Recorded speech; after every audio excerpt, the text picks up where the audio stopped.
자, 스데반의 등장을 나누었습니다. 이 전까지는 모든 사도들이 교회를 개척하고 교회의 놀라운 권능과 성령 충만한 이적들을 보였고 교회를 세워왔는데요. 이 성령 충만함이 이제 사역자를 넘어서 평신도인 이 교회 일꾼으로 세운 스데반에게 동일하게 나타나기 시작했다. 스데반은 은혜와 권능이 충만했고 지혜와 말함이 충만하여 성령 충만한 한 사람이었다라고 나왔습니다.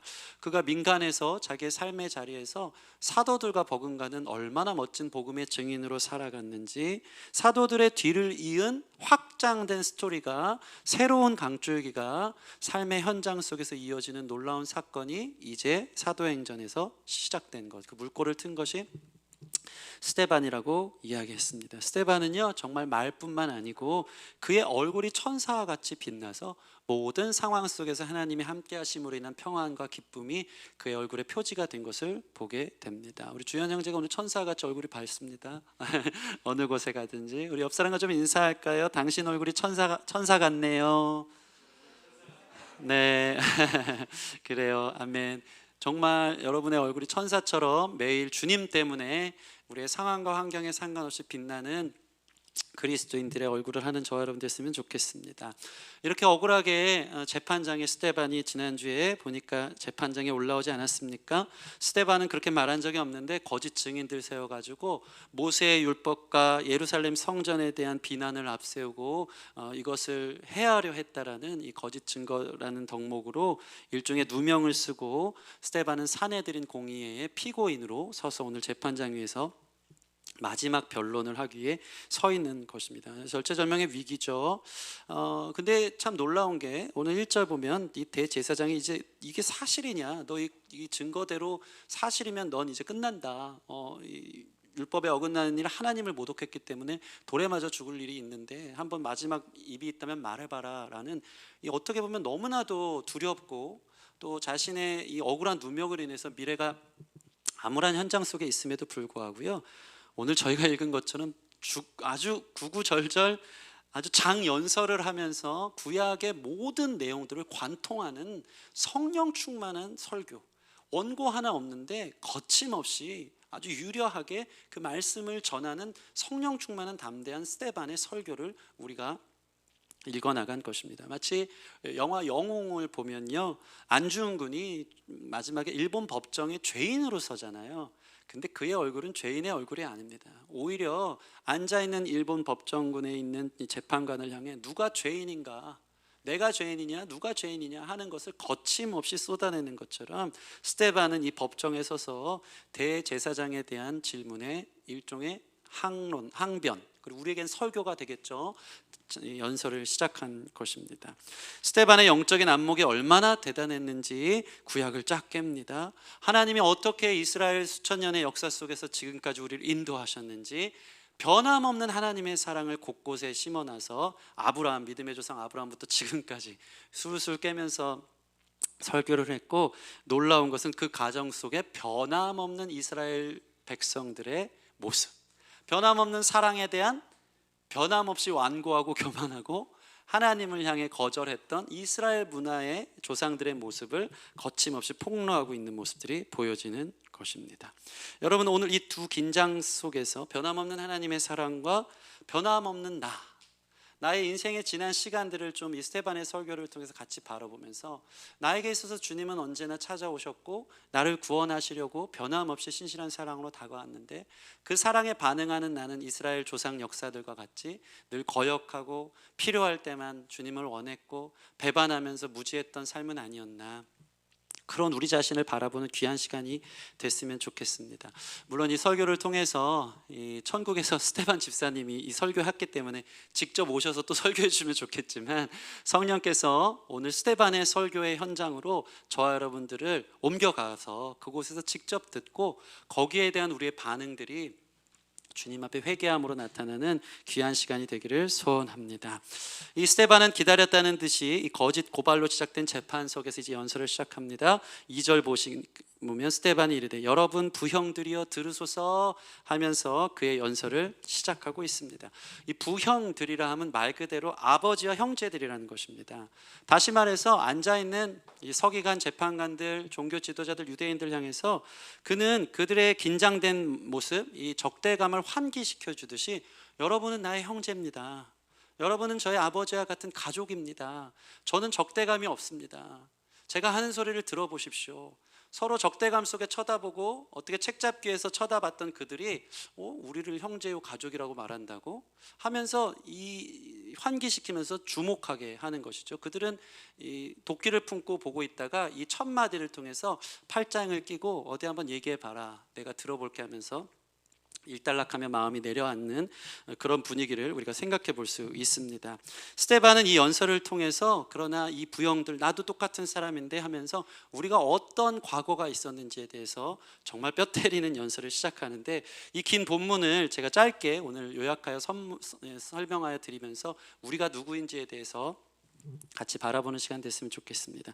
첫 번째로 스데반은요, 하나님의 찾아오신과 상관없이 언제나 이스라엘 조상들은 하나님을 거절했고 깨닫지 못하는 무분별한 모습들을 보여줬다는 것을 콕 집어냅니다. 특히 구약의 대표적인 인물 두 명을 조명하는데요, 그것은 바로 요셉과 모세였습니다. 요셉과 모세의 특징은 뭘까요? 이스라엘의 구원자였습니다. 예수님을 예표하는 인물인 거예요. 그러니까 예수님을 십자가에 못 박았듯이 이스라엘 백성들이 역사 속에서 보면 요셉이 애굽과 가나안의 전무후무한 흉년과 기근을 자신의 지혜로 이스라엘 백성을, 그 형제들을 구원해내잖아요. 12아들들을 구원자였고요. 모세 또한 애굽에 종살이하던 400년 동안 압제당하던 이 이스라엘 백성들을 출애굽시킨 구원한 사람들, 이 둘에 대한 이스라엘 백성들의 시선이 어떻는지를 짚어내고 있는 것이죠. 먼저 요셉을 볼까요? 요셉은 저와 여러분들이 아는 것처럼 야곱의 12아들 중 가장 사랑받는 아들, 라헬로부터 난 첫 번째, 11번째 아들입니다. 야곱의 특별한 사랑을 받았죠. 채색옷 입혔고 어려서부터 이 요셉은요 남달리 지혜로웠던 것 같아요. 또 성령 충만했고 순전한 모습들이 보여집니다. 한 번은 저와 여러분들이 아는 것처럼 요셉이 꿈을 꾸죠. 형들의 곡식단이 자기에게 절하는 모습을 꿨어요, 형님들. 또 두 번째 확인하듯이 꿈을 꿨는데 해와 달과 11별이 자기에게 꿈을 꿉니다 라는 것을 형들에게 이야기했습니다. 이것은 이스라엘 전역의 전무후무한 기근과 흉년에서 요셉이, 형들이 그 앞에 절하고 해와 달들이 절하면서 요셉을 통해 구원을 허락하신다는 하나님의 예언적 메시지였던 것이죠. 그때 이 형들은 어떡합니까? 요셉을 시기합니다. 그러니까 구원자라는 이 예언적 이 꿈을 꿨음에도 불구하고 요셉을 시기하기 시작하면서 그동안 아버지의 사랑을 독차지했는데 이제는 이상한 꿈까지 꾸더니 형들을 업신여기고 그러냐 하면서 시기 질투하면서 결국 요셉을 구덩이에 빠져 죽이려고 하던 사건을 우리가 잘 알고 있습니다. 그러다가 애굽에 팔려지기 시작함으로 생명은 부재하는 것을, 목숨은 부재하는 것을 보게 됩니다. 여러분, 이 과정 속에서 하나님은요 요셉에게 당신의 뜻을 이루어 가시죠. 결국에는 하나님의 섭리로 요셉은 애국의 총리가 되고 애국과 가나안의 큰 흉년 속에서 이스라엘 조상 12아들들과 그 가족을 지키는 일들을 이루어내십니다. 방해가 있어요. 요셉을 구원자로 세웠지만 형들은 그를 시기했고 질투했고 죽이려 했으나 결국에 마침내 그 역사를 뚫고 하나님의 뜻을 이루사 이스라엘 백성들을 구원하는 요셉의 하나님의 놀라운 섭리를 보게 됩니다. 그 구절을 먼저 이 스데반은 강력하게 설교하고 있거든요. 9절에서 13절 말씀 같이 한번 읽겠습니다. 9절에서 13절 시작. 여러 조상이 요셉을 시기하여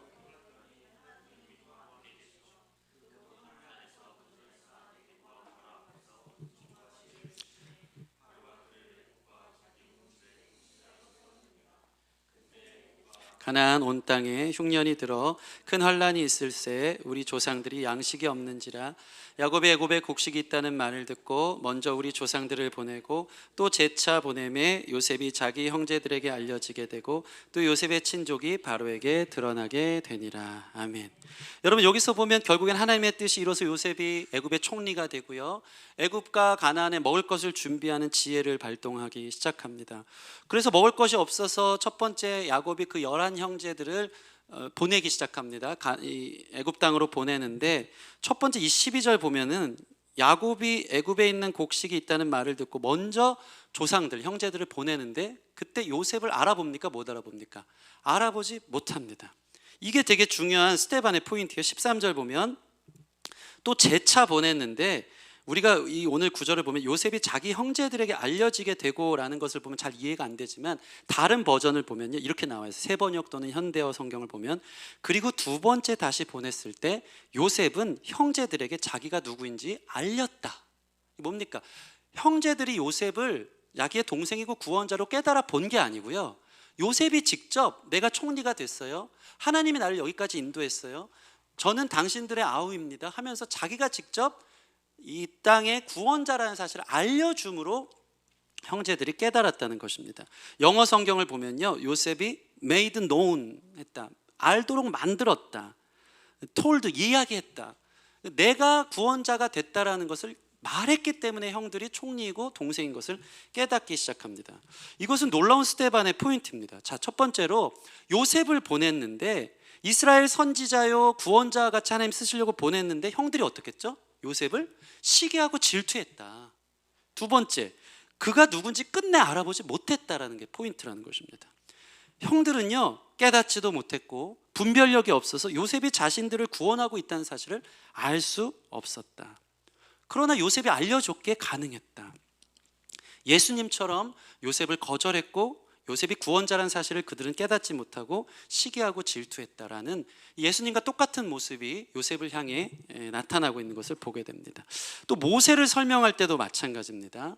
여러분 모세는 어떻습니까? 요셉이 애굽 총리가 끝나고 400년이 지납니다. 그러니까 요셉이 죽고 나니까 요셉을 아무도 알지 못하는 그 시기에 400년이 지난 후에 이스라엘 백성들은 애굽 지역에서 번성해서 그 수가 엄청 많아집니다.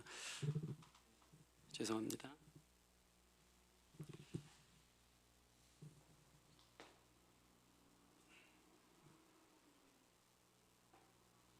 제가 좀 앉아서 좀 하겠습니다.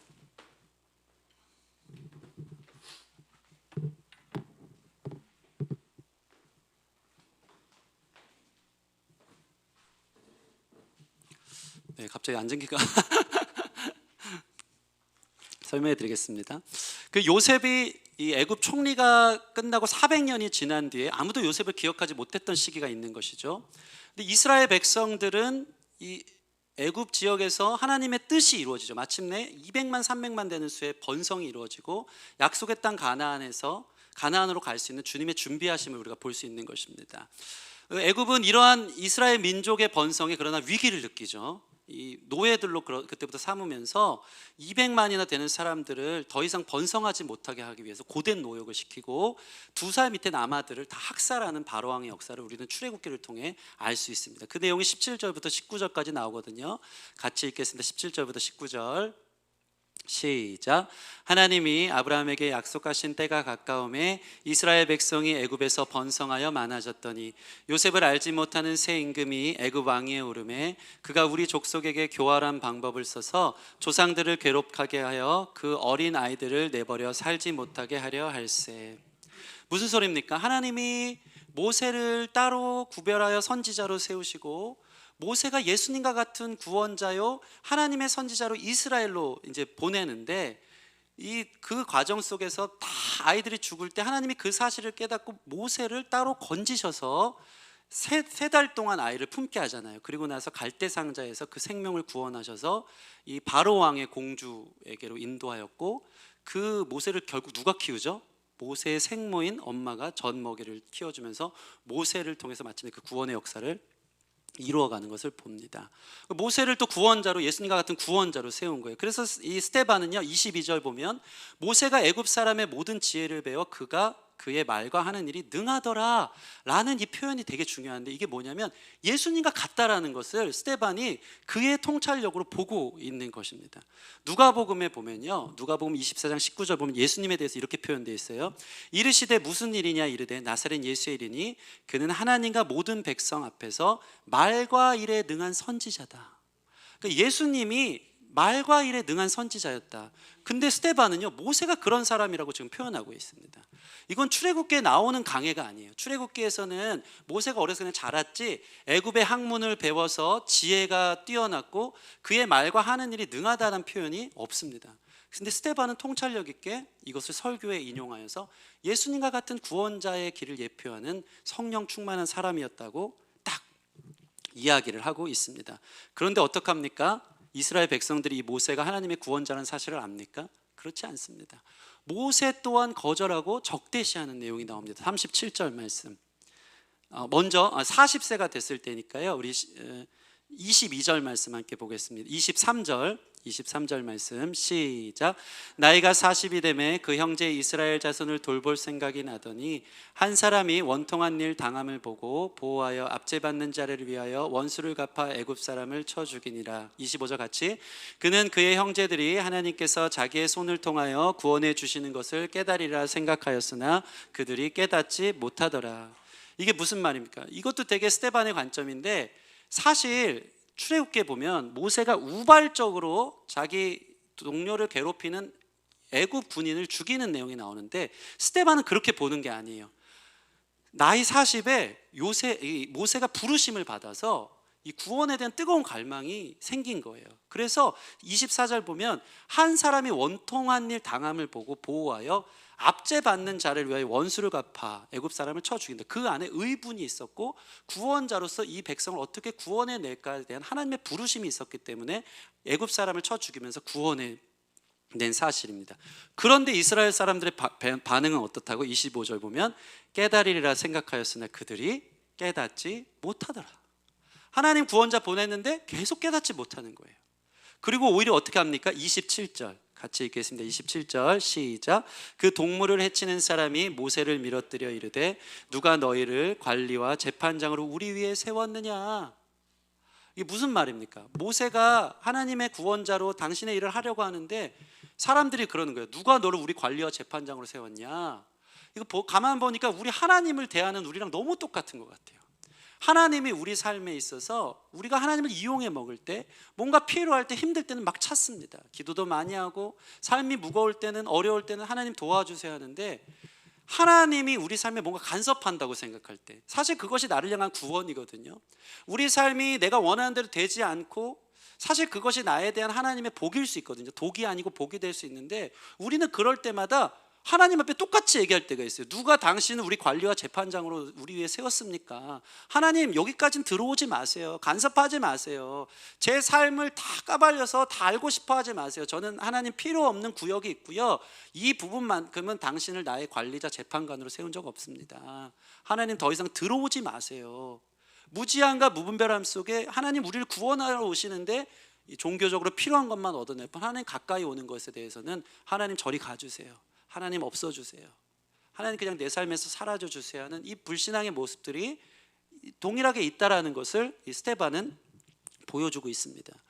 이 일로 인해서 모세는 도망쳤다가 40년 만에, 이전에는 자기 힘으로 살았다가 이제 40년 만에 하나님의 지팡이를 들고 옵니다. 이제 하나님의 권능을 갖고 와서 어떤 일을 벌이죠? 출애굽의 역사를 씁니다. 하나님의 놀라운 역사로 10가지 재앙을 통해 애굽을 심판하시고 홍해를 건너서 이스라엘 백성들을 광야에서 이끌어가는 놀라운 선지자 구원자의 모습을 보여줍니다. 한번 그 내용을 볼까요? 37절, 36절부터 38절까지 39절까지, 36절에서 39절까지 읽겠습니다. 시작. 이 사람이 백성을 인도하여 나오게 하고 애곡과 홍해와 광야에서 40년간 기사 표적을 행하였느니라. 이스라엘 자손에 대하여 하나님이 너희 형제 가운데서 나와 같은 선지자를 세우리라 하던 자가 곧 이 모세라. 시내산에서 말하던 그 천사와 우리 조상들과 함께 광야에 있었고 또 살아있는 말씀을 받아 우리에게 이 사람이라. 이 조상들이 모세에게 복종하지 아니하고자 하여 거절하며 그 마음이 도리어 애굽으로 향하여. 그렇게 놀라운 역사를 이루었거든요. 광야에서 모세를 통해서 하나님은요 이스라엘 백성들을 잘 인도해 갑니다. 낮에는 구름 기둥, 밤에는 불 기둥, 만나 메추라기로 기적과 같이 하나님께서 광야에서 그들을 먹이셨고 반석에 물을 내서 그들을 먹였어요. 그들의 신발이 두 벌 신발이 되지 않고 의복이 두 벌이 되지 않고 발이 부르트지 않도록 인도하셨다는 것이죠. 우리 하나님이 저와 여러분의 삶에 이렇게 인도하여 주시는 줄 믿습니다. 그런데 이 모세 이 스데반의 표현이 기가 막히지 않습니까? 38절 보면 시내산에서 말하던 그 천사와 우리 조상들과 함께 광야 교회에 있었다.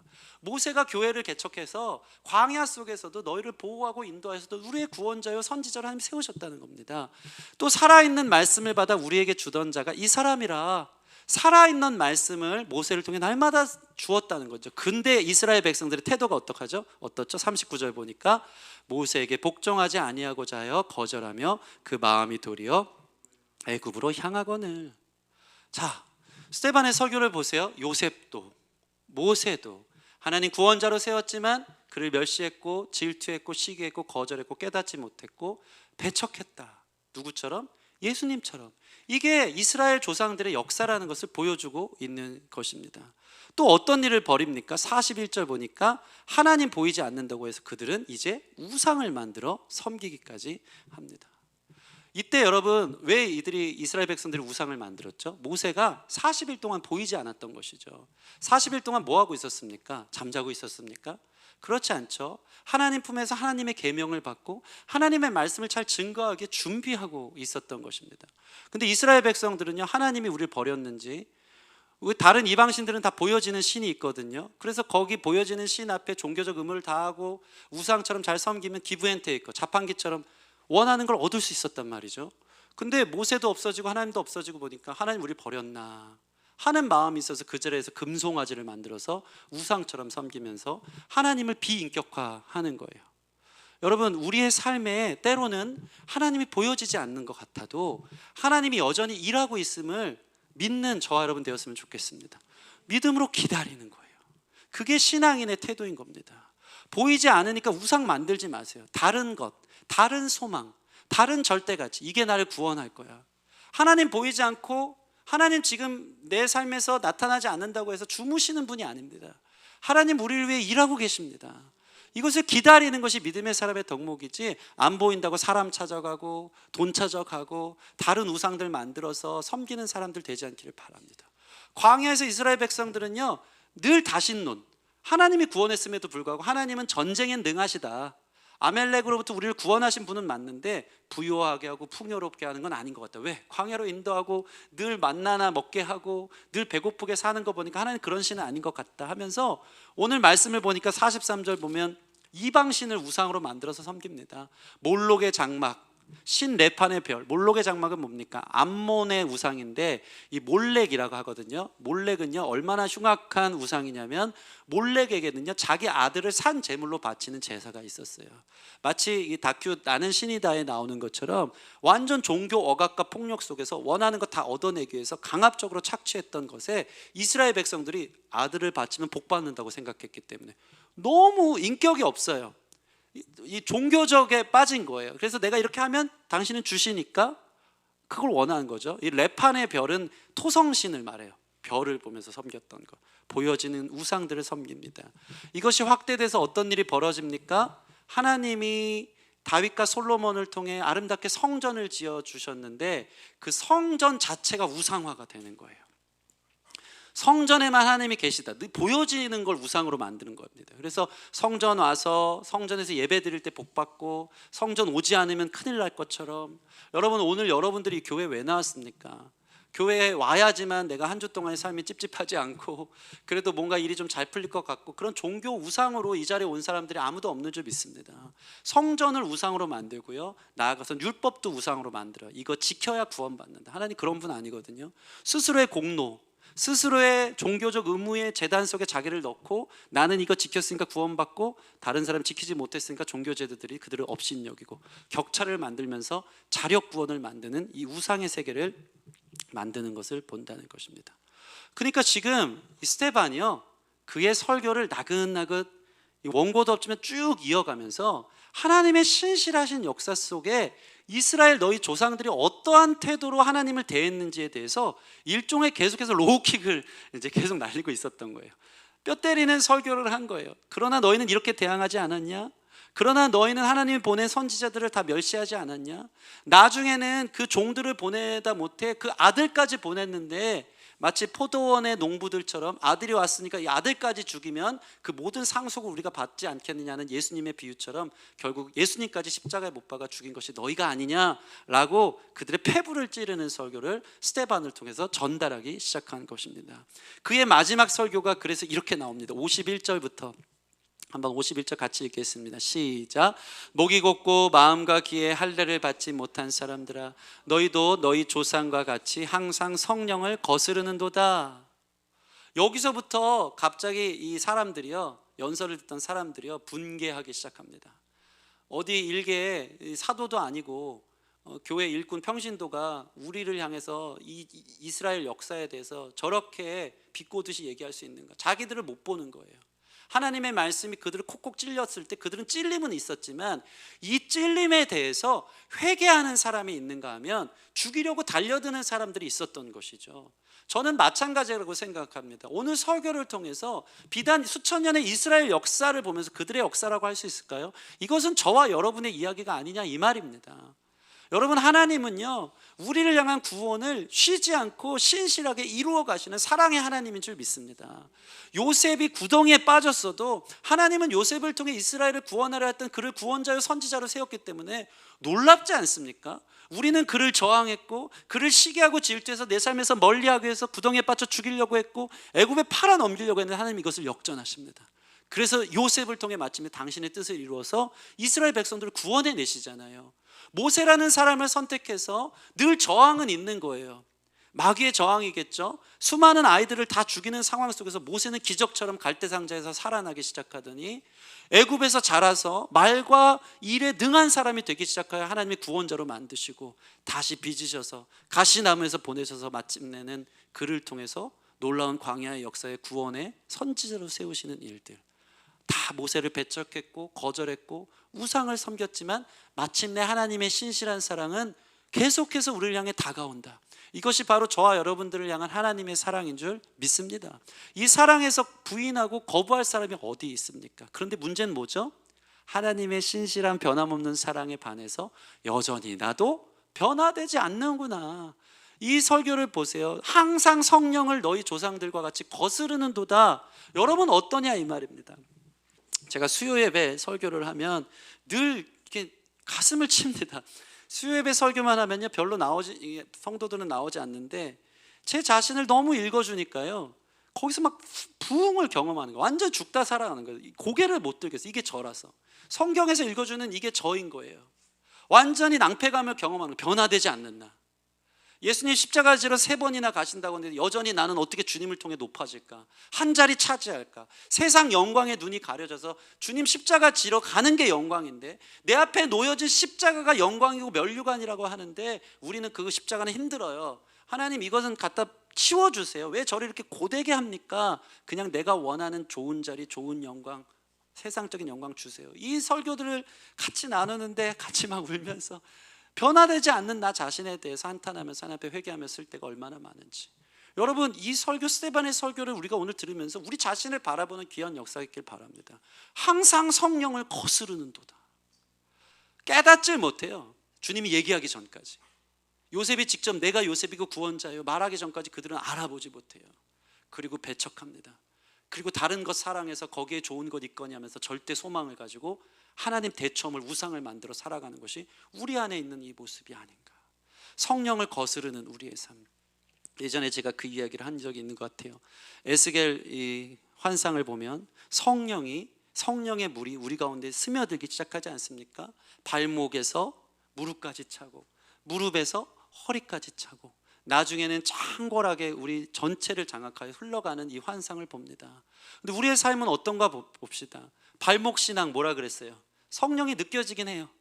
성령의 강물이. 근데 발목에 우리 강이 빠져 있다고 생각해 보세요. 어떻게 할 수 있죠? 차가면서 이까짓 차가면서 자기 원하는 대로 갑니다.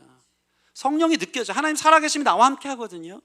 나를 오늘도 이끄시고 인도하시고 재촉하시고 말씀하시고 권면하시고 위로하시는 성령이 느껴지는데 좋을 때는 달면 삼키지만 쓸 때는 차버리는 거예요. 하나님 내가 원하는 데 갈래요. 여기까지는 오지 마세요. 터치하지 말아주세요. 무릎 신앙은 뭡니까? 저항이 더 느껴지겠죠. 가기가 힘들어요. 무릎까지 강한 물살이 온다고 생각해 보세요. 그러나 그럼에도 불구하고 저는 제가 원하는 거 할래요 하면서 걸어가는 신앙. 허리 정도까지 오면 어떻게 됩니까? 가질 못해요. 여러분의 신앙이 어디냐 이 말입니다. 허리에 있으면요, 움직이면 떠내려갈 것 같은 상황 아니겠습니까? 그러니까 이러지도 저러지도 못하는 이 가랭이가 찢어지듯이 세상과 하나님 사이에 두 다리를 놓고 재보는 신앙. 성령님이 나를 향해 이곳으로 끌고 가려고 하는데 그게 뭔지는 아는데 여전히 그곳을 향해서 자기의 삶을 다 드리지 못하고 내가 원하는 대로 가고 싶어서 버티고 있는 신앙, 허리 신앙. 여러분, 거스른다는 게 뭐예요? 성령의 물살이 우리를 향해 오는데 계속 역류하는 거예요. 싫은 거예요. 거스르는 거예요. 여러분의 삶을 성령님께 온전히 맡기시길 바랍니다. 그게 구원의 길이고 하나님의 놀라운 위로와 역사의 길이라는 것이죠. 완전히 주님 앞에 나를 들여 수장되어져서 성령의 강 가운데 나를 드릴 때 그 강에 흘러가는 우리의 모습이 진짜 구원의 길이라는 사실을, 거기서 건진받는 거룩한 역사가 있다는 사실을 저와 여러분들이 믿으시기를 바랍니다. 52, 53절 마지막 읽고 말씀 마치겠습니다. 너희 조상들이 선지자들 중에 누구를 박해하지 아니하였느냐? 의인이 오시리라 예고한 자들을 그들이 죽였고 이제 너희가 그 의인을 잡아준 자요 살인자가 되나니 너희는 천사가 전한 율법을 받고도 지키지 아니하였도다 하니라. 여러분, 오늘 이 스데반의 설교를 듣고 우리의 반응은 무엇입니까? 살기 원하는 사람은요, 오늘 설교가 거울처럼 와닿기 시작하면서 내가 이와 똑같네요 하면서 부끄러움과 두려움을 느끼며 오늘 큰일 났구나 하는 말씀이 들어오는 사람이 말씀이 연하고 목이 곧지 않은 부드러운 마음의 상태의 성도들인 줄 믿습니다. 말씀이 지금 나를 혼내고 있구나 깨닫고 있는 자는 회개하게 될 것이고, 오늘 말씀 듣고도 깨닫지 못하고 기분 나쁘게만 들으면 망할 길을 가는 것 아니겠습니까? 똑같은 설교를 들어도요, 참 재밌어요. 누구는 언짢아하고 귀등에 차지도 않지만 누구는 은혜 받고 회개하더라고요. 다음 주에 보면 이 스데반의 설교에 대한 사람들의 반응이 나와요. 결국 누가 죽고 사느냐의 문제거든요. 오늘 설교를 통해서 여러분이 살기에 예수님의 말씀을 죽이겠습니까? 아니면 예수님의 말씀이 살아 내가 죽고 진정으로 사는 구원의 길을 결단하는 회개로 나아가시겠습니까? 여러분 어디에 속했습니까? 오늘 스데반의 죽기 직전의 이 마지막 연설 속에서 성령의 음성이 들려 예수님의 신실한 찾아오시는 은혜와 사랑을 깨닫고 그 앞에 나 자신을 완전히 성령을 거스르지 않고 드리는 성령 충만한 신자들이 되기를 주님의 이름으로 축원합니다. 우리 같이 찬양하고 기도하는 시간 갖겠습니다. 찬양, 우리 주는 존귀하신 분 찬양하겠습니다.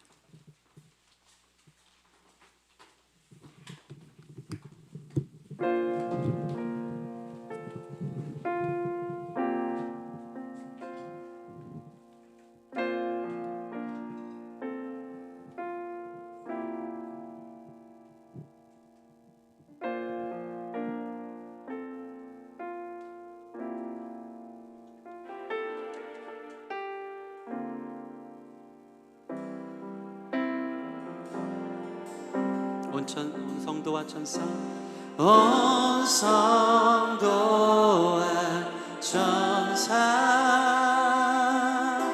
보좌의 경배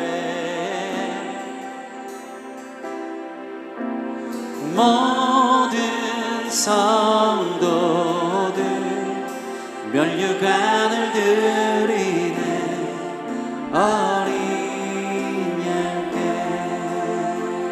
온 성도와 천사 보좌의 경배 모든 성도들 면류관을 드리네 어린 양께 주는 존귀하신 분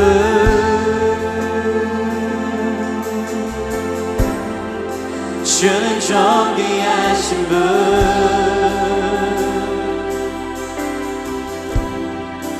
만물 주께 나와 주께 돌아가니 영광 받으소서 주는 존귀하신 분 주는 존귀하신 분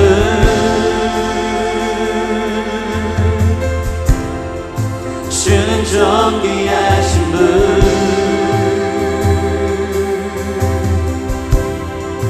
만물 주께 나와 주께 돌아가니 영광 받으소서. 주야로 주야로 기도해야 올라가네. 주야로 기도해야 올라가네. 주야로 기도해야 올라가네. 주야로 기도해야 올라가네. 주야로 기도해야 올라가네. 주야로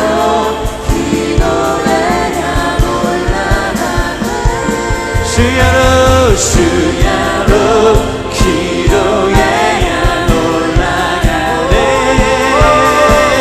주야로 기도해야. 주는 존귀하신 분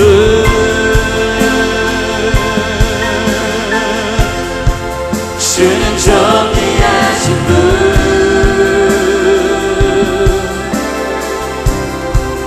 만물 주께 나와 주께 돌아가니 영광 받으소서. 한번 더 고백합시다. 주는 존귀하신 분 주는 존귀하신 분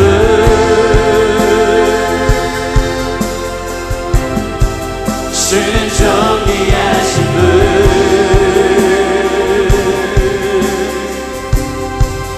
만물 주께 나와 주께 돌아가니 영광 받으소서. 기도하실 때 여러분, 하나님은요 우리를 한 번도 기계적으로 비인격적으로 우리를 대한 적이 없습니다. 우리를 존재로 여기시거든요. 우리를 사랑해서 그 아들을 죽기까지 우리를 구원하시려고 이 땅에 수많은 사람들, 선지자들을 보내서 끝까지 우리를 향한 사랑과 은혜로 꼭 나여야만 하기에 우리를 향해 다가오시는 신실하신 하나님인 줄 믿습니다. 그런데 우리는 어떻죠? 우상처럼 하나님을 섬깁니다. 기계처럼 섬겨요. 내가 원하는 것 주시고요, 내가 원치 않을 때는 좀 그 자리에 있어 주세요. 간섭하지 마세요. 제가 오늘 이 찬양을 뽑아온 이유가 뭡니까? 주야로 기도의 향 올라가는데 이 기도의 내용이 뭔지 아십니까? 다른 것 없어요. 주님 존귀하십니다예요. 우리 기도의 내용이요, 비인격성, 하나님 기계처럼, 자판기처럼 내가 원하는 거 해주세요. 하나님의 자리를 자기가 넘보고 하나님 램프의 진이처럼 여기면서 내가 원하는 거나 지켜주는 비서처럼 부리면서 하나님 시기하고 질투하고 깨닫지 못하고, 이게 구원의 길이고 은혜의 길인데 계속해서 배척하가는 우리의 종교적 기도만 남아있는 우리의 헛된 열심과 우상 섬기듯이 살아가는 우리의 모습들은 있지 않은지, 우리 시간 같이 기도할 때 하나님, 나의 기도가 주야로 올려드리는 나의 기도의 향기가 주님을 향한 사랑이 되게 하시고요, 나를 향한 구원의 노래가 되게 해주시고요, 만물 주께 돌아오게 하신 주님 존귀하십니다. 주님 나의 구원자 되십니다. 주님을 환영합니다. 주님을 의지합니다. 성령을 거스렸던 우리의 삶이 성령 충만하여 주님 앞에 최고의 기도, 주님을 높여드리는 기도로 내 인생이 나아갈 수 있도록 이끌어 달라고 우리 같이 기도하며 회개하며 나아가도록 하겠습니다. 함께 기도하겠습니다.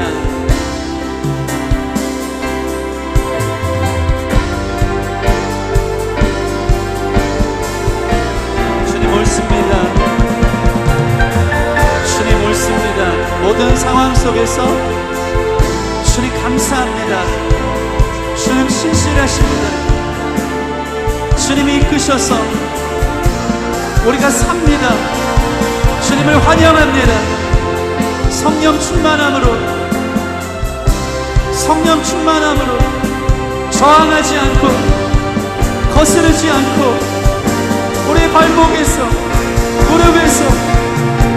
통해서 완전히 주님께 드릴 수 있도록 성령의 강으로 흘러 우리의 삶이 주님의 인도하심의 구원의 전 가운데 있도록 나를 드리기 원합니다.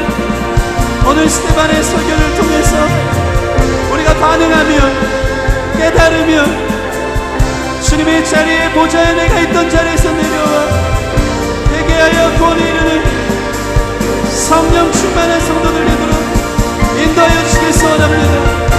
주님만을 사랑하고 주님만을 의지하는 사람들로 살아갈 수 있도록 이끌어 주시기 원합니다. 주님 인도하여 주시옵소서. 주님보다 앞서지 않고 겸손하게 주님의 말씀 기다리는 주님 손에 우리를 드립니다. 사랑으로 인도하소서. 주님보다